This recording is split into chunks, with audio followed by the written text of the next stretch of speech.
حضرت عبداللہ ابن سلام رضی اللہ تعالیٰ عنہ فرماتے ہیں کہ میں یہودیوں کا بہت بڑا عالم تھا. ملنگ شلنگ بندے مطمئن کرنے آسان ہوتے ہیں، عالم فاضل پڑھے لکھے بندے کو کسی بندے کا مطمئن کرنا، متاثر کرنا بڑا مشکل ہوتا ہے.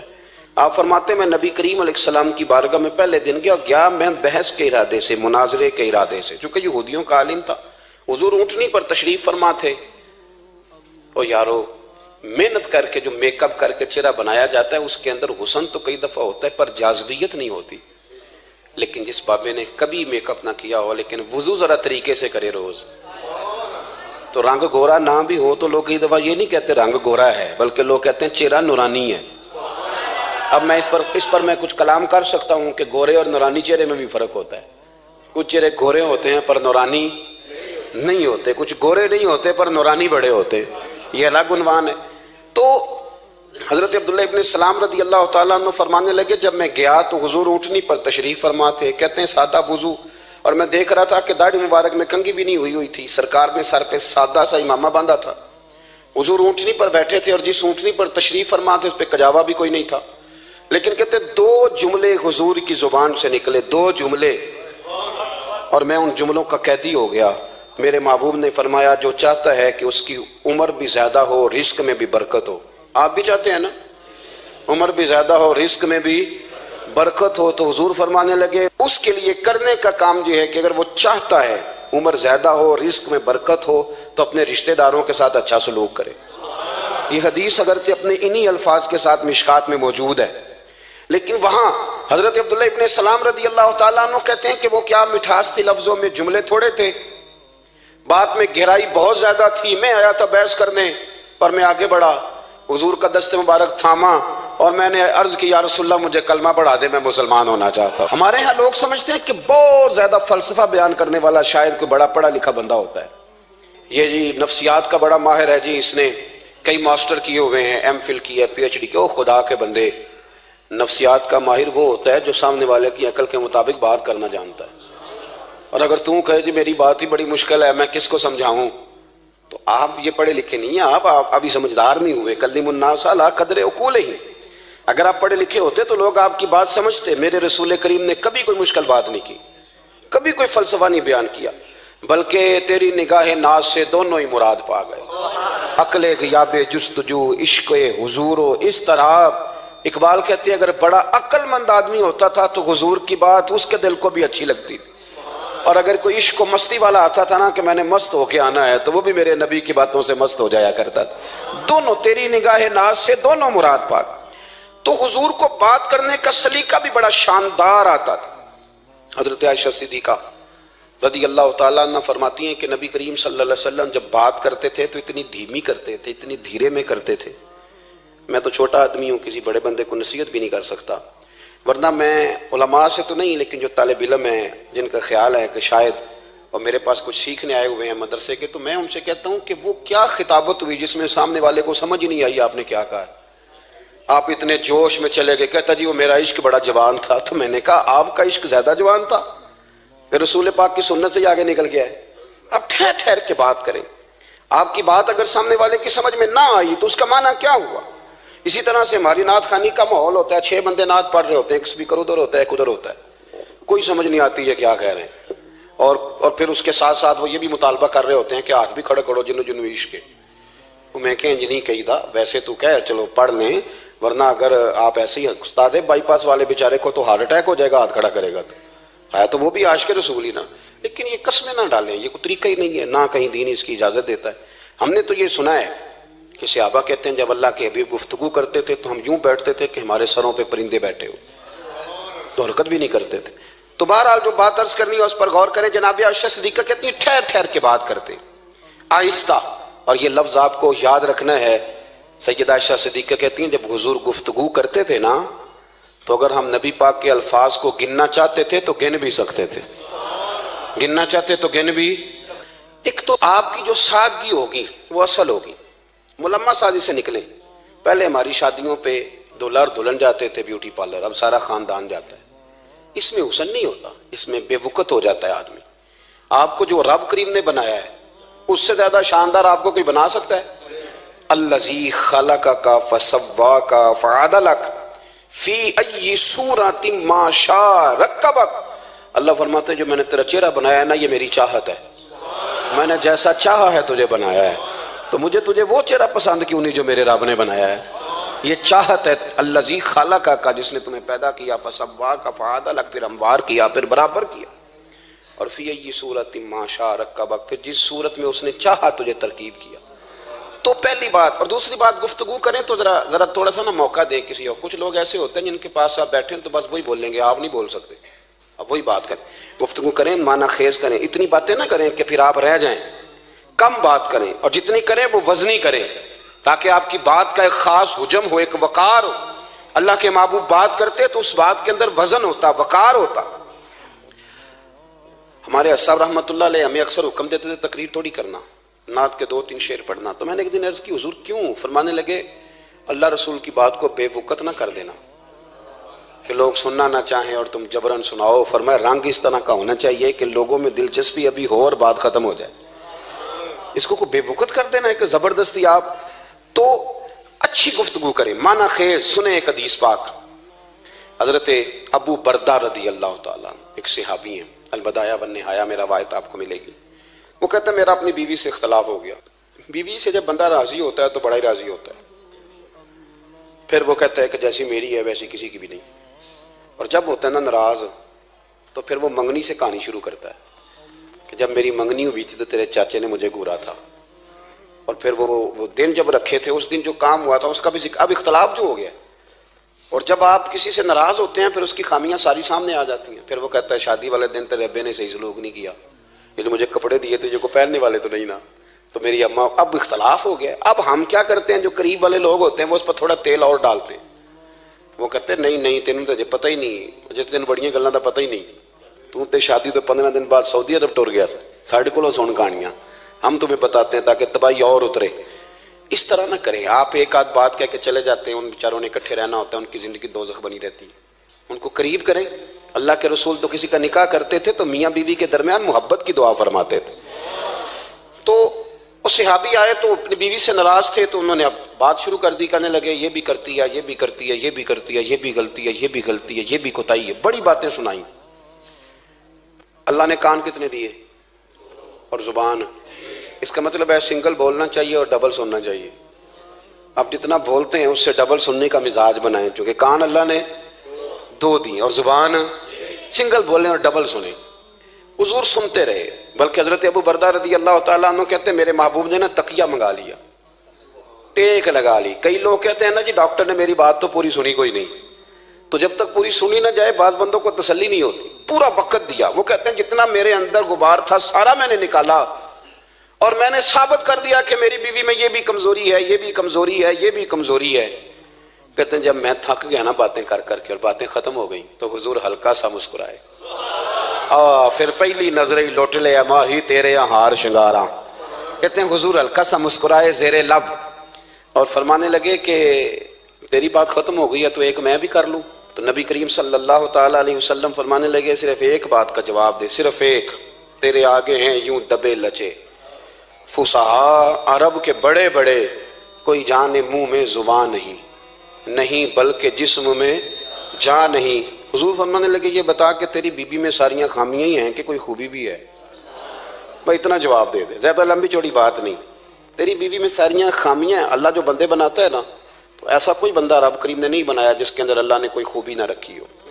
یہ الگ بات ہے کہ ہماری اپنی اینک پر مٹی پڑی ہوتی ہے اور ہم سامنے والے کا چہرہ صاف کرتے رہتے ہیں، اپنی اینک نہیں صاف کرتے۔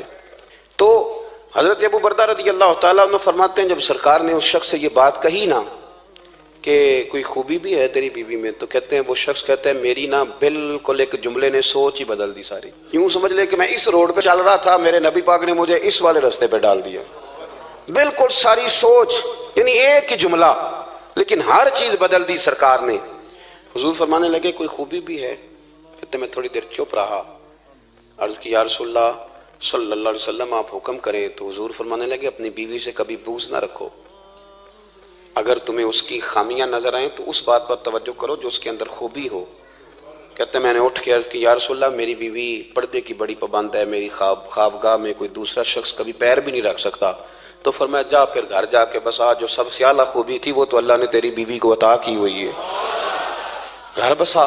تو ایک تو سرکار کی ظاہری جو اللہ نے آپ کو حسن و جمال دیا تھا وہ بے مثل تھا، گفتگو کا جو ڈھاب اور سلیقہ دیا تھا وہ بے مثل اور بے مثال تھا، اور پھر جو حضور کی ادائیں تھی نا، کانا خلقہ القرآن، حضرت عائشہ صدیقہ کہتی ہیں میرے محبوب کے اخلاق دیکھنے ہو تو قرآن پڑھو، جن اخلاق کا قرآن درس دیتا ہے وہ عملی طور پر سارے مدینے والے محبوب میں پائے جاتے تھے۔ جو سب سے بہترین عادت تھی نا، بہترین ترین عادت، وہ اللہ نے میرے رسول کریم کو عطا فرمائی۔ ہمارا نا اب ایک مزاج بن گیا ہے، ہمارے بعض لوگ بڑے فخر سے بتاتے ہیں کہ جی مسواک سنت ہے، اب تو سائنس بھی مان گئی ہے کہ مسواک کریں گے تو آپ کے وجود کے اندر جو منہ میں فالتو مادے ہوں گے جراثیم وہ مر جائیں گے، اب سائنس بھی مان گئی ہے۔ مجھے کبھی کبھی اس لفظ سے بڑی تکلیف ہوتی ہے، میں کہتا ہوں کہ سائنس اگر نہ مانے تو ہمیں کوئی اس پہ فرق پڑتا ہے؟ نہ مانے سائنس، ہمیں کیا لینا دینا سائنس سے؟ سائنس تو کبھی کچھ کہتی ہے پھر کبھی کچھ اور کہنے لگ جاتی ہے، سائنس کا کیا ہے؟ سائنس کو منوانا ہماری ڈیوٹی۔ ہاں، اس طرح کا دین نہ بناؤ کہ معاذ اللہ دین کو سائنس کا غلام کر دو۔ سائنس کل بھی رسول اللہ کی غلام تھی، آج بھی میرے نبی پاک کی غلام ہے۔ تو حضور کی جتنی ادائیں ہیں، جتنی، ایک کدو شریف ہے، حضور نے کدو استعمال فرمایا ہے۔ آپ چلے جائیں کسی بھی جگہ پہ، جس بندے کو بہت زیادہ بلڈ پریشر کا مسئلہ ہونا تو اب اس کو ڈاکٹر کہتے ہیں کہ کدو ملے تو اس کو استعمال کراؤ۔ تیزابیت حد درجے اختیار کر جائے اور اندر کا نظام سارا درم برم ہو جائے تو اس کو کدو استعمال کراؤ۔ اور آپ اس کی خاصیت دیکھ لیں، تمام سبزیوں میں سے تحقیق بھی سب سے زیادہ اسی پہ ہوتی ہے۔ میرے رسول پاک کا ایک طریقہ مبارک ہے، اور صحابہ کے اگرچہ سید الطعام گوشت ہے، کھانوں کا سردار اسے کہا گیا، لیکن حضرت انس بن مالک رضی اللہ تعالیٰ عنہ فرماتے ہیں کہ درزی نے نبی پاک کی دعوت پکائی تھی، وہ درزی تھا، کپڑے سیتا تھا۔ آپ فرماتے ہیں کہ میں حضور کے ساتھ اس درزی کے گھر گیا تو گوشت اور کدو پکا ہوا تھا۔ فرماتے ہیں اگرچہ سردار گوشت ہی ہے پر نبی کریم نے نا گوشت کے ٹکڑے ہٹا کے نا تو اندر سے کدو نکال کے کھایا۔ حضرت انس بن مالک کہتے ہیں مجھے کدو پسند نہیں تھا، میں نے کبھی نہیں کھایا تھا، گھر میں ہوتا تو میں جھگڑا کرتا، پر آج حضور کی رغبت دیکھی نا تو کل نہیں پسند تھا پر ابھی مجھے کدو بڑا پسند ہو گیا، مجھے کدو شریف سے پیار ہو گیا۔ جو اعلیٰ ترین چیزیں تھیں وہ نبی پاک نے استعمال فرمائی، اعلیٰ ترین۔ زیتون کی افادیت کبھی کم ہوئی ہے 1400 سالوں میں؟ کبھی کسی نے کہا ہو کہ زیتون استعمال نہ کرو؟ کبھی اس کی افادیت میں، یہ امامہ میرے نبی پاک کی سنت ہے، سارے پڑھیے صلی اللہ، حضور کی سنت ہے نا یہ۔ کبھی کوئی بندہ ایسا آپ کو ملا ہو کہ اس نے امامہ باندھا ہو تو کسی نے کہا ہو رہن دے یار تینوں سونا نہیں لگتا؟ بندے سارے سونے دے نہیں نہ ہوں دے، میری بات کی سمجھ آ رہی ہے؟ لیکن امامہ کبھی کوئی آپ کو ملے گا ہی نہیں کہ اس بندے کے مزاج کے ساتھ یہ فٹ، یا اس کے چہرے کے ساتھ یہ فٹ۔ اینک آپ لے لیں بازار سے، چھوٹی بھی ملتی ہے بڑی بھی ملتی ہے، کچھ لوگوں کے چہرے پہ کچھ چیزیں نہیں سیٹ ہوتی، فٹ نہیں ہوتی، لیکن یہ سرکار کی چونکہ سنت ہے، اور اس کا اعزاز یہ ہے کہ نبی پاک نے فرمایا جمعے والے دن امامہ باندھ کے آیا کرو، جمعے والے دن امامہ باندھ کے آیا کرو۔ جو لوگ جمعے والے دن امامہ باندھ کے آتے ہیں اللہ کے فرشتے ان پر درود بھیجتے ہیں۔ لیکن امامہ شریف ہونا چاہیے، اپنی مرضی کا رومال نہ باندھ لیں، کم از کم 3.5 گز ہو، اور ٹوپی کے اوپر باندھا گیا ہو۔ اپنی مرضی کا طریقہ نہیں اختیار کریں، وہ جو شریعت نے حدود بیان کی ہیں اس کے مطابق چلیں۔ میری بات کی سمجھ آ رہی ہے؟ تو جو بات میں نے چھیڑی ہے وہ یہ ہے کہ اللہ کے محبوب رب کریم کی دلیل ہے۔ جتنا کائنات کے اندر حسن کوئی بندہ تلاش کرنا چاہے گا وہ مجبور ہو جائے گا اور اسے دروازہ رسول پہ جانا ہی پڑے گا، اسے نبی پاک کے دروازے پر اسے جانا پڑے۔ ہم کوشش بڑی کرتی ہیں سونے لگنے کی، بڑے بڑے لوگ روپ دھارتے ہیں بیچارے، بڑا کچھ کرتے ہیں، لیکن آپ کو لوگ سونا کہیں گے، نورانی نہیں کہیں گے۔ مجھے بڑی کر لیں، داڑھی روز بنائیں بے شک، لیکن فطرت داڑھی ہے، حسن ناراض ہو گیا۔ اور داڑھی بڑی سمجھدار ہے، کبھی عورت کے منہ پہ نہیں آتی، آتی مرد کے منہ پہ ہے، مرد کے منہ پہ داڑھی آتی۔ چلیں میں کوئی بات نہیں کرتا ورنہ میں تو حنفی ہوں، میرے امام صاحب تو اس بندے کی گواہی قبول نہیں کرتے جس نے داڑھی نہ رکھی ہو، وہ کہتے ہیں اس کی شہادت کچہری میں قابل قبول نہیں ہے، وہ تو قبول نہیں کرتے اس کی شہادت کو بھی۔ اب چلیں عوام سے ڈرتے ڈرتے کئی دفعہ کچھ باتیں نہیں بتائی جاتی پر باتیں ہیں تو صحیح نا۔ ایک بندے نے داڑھی مڈائی تھی تو جناب عمر نے مدینے سے بھی نکال دیا تھا۔ ان سانو کانے کوئی کہہ گیا کہ چنگی طرح نیک ہوے گا تاں رکھی تے روٹی ادن کھائی ہاں جدن چنگی طرح نیک ہو جائے گا، اس سے پہلے کیوں کھاتے ہو؟ یہ قسم اٹھاؤ کہ پیسے اس دن پکڑنے ہاتھ میں جس دن چنگی طرح نیک ہونا ہے. کچھ لوگ کہتے ہیں میں اندر سے ٹھیک نہیں. تو اندر سے ٹھیک ہونا تیری ڈیوٹی نہیں, ظاہر ٹھیک کرنا تیری ڈیوٹی ہے, باطن تو رب کریم اپنی رحمت سے درست فرمایا کرتا ہے. تو جو تیرے ذمہ لگایا اللہ نے وہ تو کرنا, جو تیرے اللہ نے. ظاہری صورت سے ہوتا کیا ہے, سنو کیا ہوتا ہے. مولانا رومی نے لکھا ہے حضرت موسیٰ علیہ السلام کے زمانہ مبارکہ میں ایک شخص تھا, تو حضرت موسیٰ علیہ السلام کی نقلیں اتارتا تھا. آپ کتنا لمبا کرتا پہنتا تھا, ہاتھ میں چھڑی پکڑتا تھا, تھوڑا غصے سے بولتا تھا, معاذ اللہ نقل اتارتا تھا. جناب موسیٰ کلیم اللہ علیہ السلام کی قوم کا جب غلبہ ہوا تو انہوں نے نکال دیا اس کو, تو نقلیں اتارتا ہے, وہ نکل گیا, شہر سے باہر نکال دیا. حضرت موسیٰ کلیم کہتے ہیں میں ایک دن کوہ طور پہ گیا ہوا تھا, تو رب کریم نے مجھ سے فرمایا کہ فلاں جگہ فلاں درخت کے نیچے میرا ایک دوست انتقال کر گیا ہے, اسے اٹھائیے, غسل دیجیے, کفن دیجیے, جو اس دور کا طریقہ تھا, تدفین کر دیں. حضرت کلیم علیہ السلام فرماتے ہیں میں اپنے حواریوں سمیت پہنچا, جب بندے کا چہرہ دیکھا تو حیران ہو گیا, یہ تو نقلیں اتارنے والا ہے, تو نقلیں اتارنے والا ہے. پر اللہ کے نبی رب کریم کے حکم کے آگے لایت اللہ نہیں کرتے, یہ نہیں کہتے کہ میری عقل میں نہیں آ رہا. اٹھایا, غسل دیا, کفن دیا, تدفین کر دی اس کو. جب دفن ہو گیا حضرت موسیٰ علیہ السلام کوہ طور پہ حاضر خدمت ہوئے اور بارگاہ عالی مرتبت میں عرض کرنے کے مالک تو بے نیاز ہے, چارہ سوال تو نہیں, پر اپنی تسلی کے لیے مالک یہ فرمائیے کہ وہ تو نقلیں اتارتا تھا. تو رب کریم نے فرمایا موسیٰ بات یہی ہے, پر میں نے اسے مرتے وقت ایمان نصیب کر دیا, وہ آپ کا کلمہ پڑھ کے دنیا سے گیا ہے اور توبہ کر کے گیا ہے, تو مالک اتنی کرم نوازی کیوں ہوئی؟ تو رب کریم نے فرمایا موسیٰ جب وہ تیری طرح بن سور کے نکلتا تھا نا, تیری ادائیں اپناتا تھا, تو مجھے پیارا ہی بڑا لگتا تھا, وہ پیارا لگتا تھا. یارو دیکھو نا ترمذی شریف میں حدیث ہے, میرے رسول پاک علیہ السلام نے فرمایا میرا امتی جب سفید داڑھی لے کے قبر میں جائے گا نا, داڑھی اور وہ بھی سفید, تو رب فرشتوں سے فرمائے گا اسے عذاب نہ دینا, یہ میرے محبوب کی سنت سفید داڑھی لے کے آگے, مجھے شرم آتی ہے اسے عذاب دیتے ہوئے. آپ بات کو سمجھے کہ یہ حضور کی سنت کا اعزاز جو اللہ کی بارگاہ میں, رب کے حضور جو سنت کا اعزاز, اس لیے کہ کائنات میں سب سے اعلیٰ ترین جو کام تھا وہ کیا ہی میرے مصطفیٰ کریم نے. اعلیٰ ترین عمل نبی پاک کا, اعلیٰ ترین, اور طریقہ مبارکہ میں حسن اور جاذبیت. اور آپ اندازہ کر لیں, ہم لوگ پٹری سے اتر جاتے ہیں, مرضی کرتے ہیں, ہمارا مزاج ہے جتنا مرضی کو کہے کہ الکوہل والی خوشبو استعمال نہ کریں, پر ہم کوئی نہ کوئی دلیل نکال کے لے ہی آتے ہیں. لیکن خوشبو اس دور میں بھی اتنی بکتی ہے جس کی حد نہیں, اور لوگ اپنی اپنی ضرورت کے لیے اس کو استعمال ہے. ان 1400 سالوں میں 1450 سالوں میں ایک دفعہ بھی ایسا نہیں ہوا کہ یہ کاروبار کہیں ٹھنڈا ہوا ہو.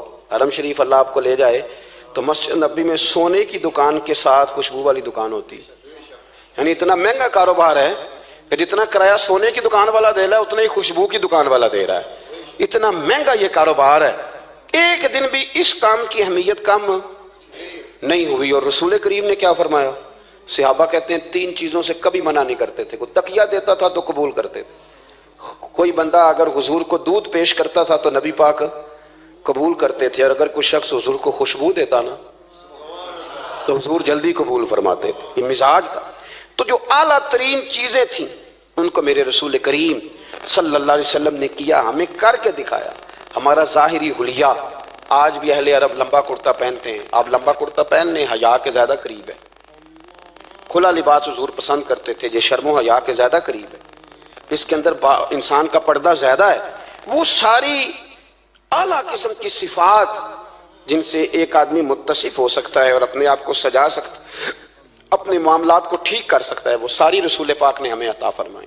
ایک حضور کا طریقہ مبارکہ تھا کہ سامنے والے جتنے لوگ حضور کے دائیں بائیں رہتے تھے ان کا خیال کرتے تھے. ہم تو خیال رکھواتے ہیں نا اپنا کہ سارے مل کے میرا خیال, میری عزت نہیں کرتا تو میری, تو میں کہتا ہوں کہ یہ تو یہاں اپنی عزت کی بھیک مانگی ہے یا اپنے لڑائی کر کے عزت لی ہے. ایسا نہ کریں, آپ عزت دینی شروع کر دیں, اللہ آپ کو سکون عطا کر دے. آپ احساس کریں دوسروں کا. حضور نہ شدت کے ساتھ, یہ اعلیٰ سنت ہے میرے نبی پاک کی صلی اللہ ہو, سارے پڑھیے درود شریف صلی اللہ ہو, یہ اعلیٰ سنت ہے. آپ دیکھیں نا بخاری مسلم میں موجود ہے, حضور فرماتے ہیں میرا دل چاہتا ہے میں لمبی نماز پڑھاؤں, لمبی نماز پڑھاؤں, دل میرا چاہتا ہے. لیکن فرمایا جب میں دیکھتا ہوں نا کہ پیچھے بچے بھی کھڑے ہیں, بوڑھے بھی کھڑے ہیں, بیمار بھی کھڑے ہیں, تو گویا حضور فرمانے لگے میں بندوں کا احساس کر کے رب کی نماز چھوٹی کر دیتا ہوں. میں مختصر پڑھاتا ہوں. اور مسند امام احمد بن حنبل میں حدیث کے لفظ ہیں کہ اگر کوئی نبی پاک کا انتظار کر رہا ہوتا تھا تو نماز مختصر پڑھتے تھے اور اس کو فارغ کر کے بھی لمبی نماز پڑھتے. ایسا نہیں کہ اب آئے ہیں 4-5 لوگ تو ان کو پتہ چل جائے کہ حضرت جی بڑی تگڑی نماز پڑھتے ہیں, بڑے صوفی صافی آدمی, یہ نہیں. بلکہ نماز بلکہ مسند امام احمد بن حنبل میں تو وہ خوبصورت حدیث موجود ہے.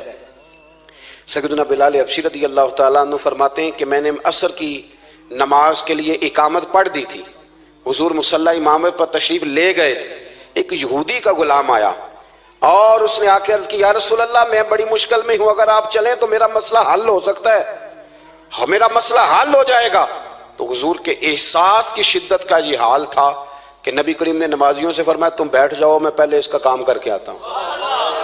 خدا کے بندے تو ہیں ہزاروں, بنوں میں پھرتے ہیں مارے مارے, میں اس کا بندہ بنوں گا جس کو خدا کے بندوں سے پیار.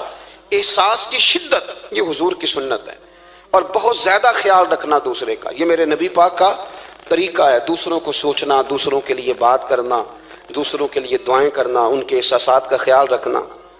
سیدہ طیبہ طاہرہ حضرت عائشہ صدیقہ